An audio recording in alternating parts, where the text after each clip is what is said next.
एक बार की बात है, एक गरीब आदमी जंगल में घूम रहा था। उसे एक अनोखी चिड़िया दिखाई दी।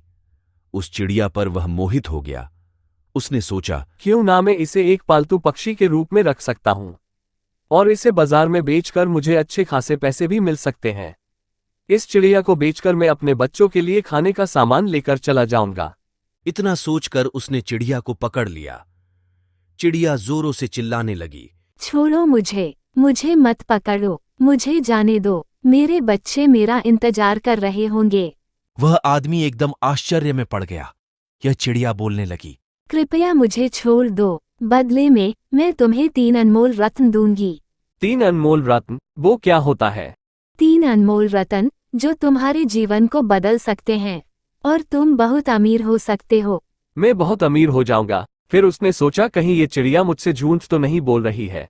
मैं इसे छोड़ दूं और यह फुर हो जाए। क्या सोच रहे हो तुम? मुझे जाने दो, मेरा यकीन करो, मैं तुमसे झूठ नहीं बोल रही हूँ। आदमी तुरंत सहमत हो गया और चिड़िया को छोड़ दिया। जैसे ही चिड़िया मुक्त हुई, वह उड़ने लगी और बोली, मेरी पहली सलाह, किसी एक बात को लेकर चिंतित नहीं रहना चाहिए।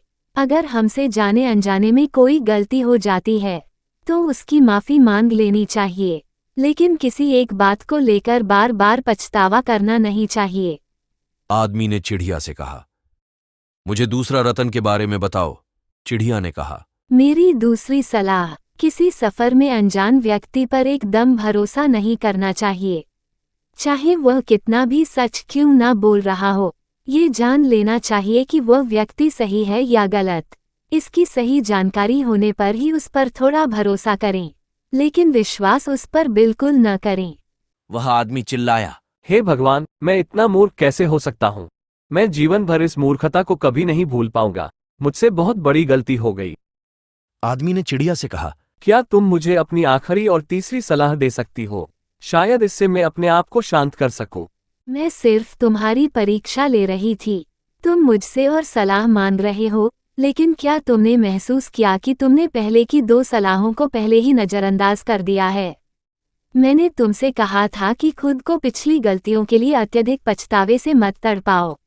और दूसरा, मैंने तुमसे कहा था कि ऐसी चीजों पर विश्वास न करो जो अपने ज्ञान के विरुद्ध हों, जब तक कि प्रत्यक्ष प्रमाण न हो और तुमने किसी कारण से उस सलाह को भी नज़रअंदाज कर दिया। तो ये रही तीसरी सलाह, जो तुम कार्य को पहले से जानते हो और उसका प्रयोग ठीक से नहीं कर रहे हो तो जो तुम नहीं जानते उसे पाने के लिए इतना व्याकुल होने का कोई मतलब नहीं है। इतना कहकर चिड़िया उड़ गई और आदमी को ये 3 रत्न मिले जो आने वाले समय में उसके जीवन को सकारात्मक रूप से बदल देंगे।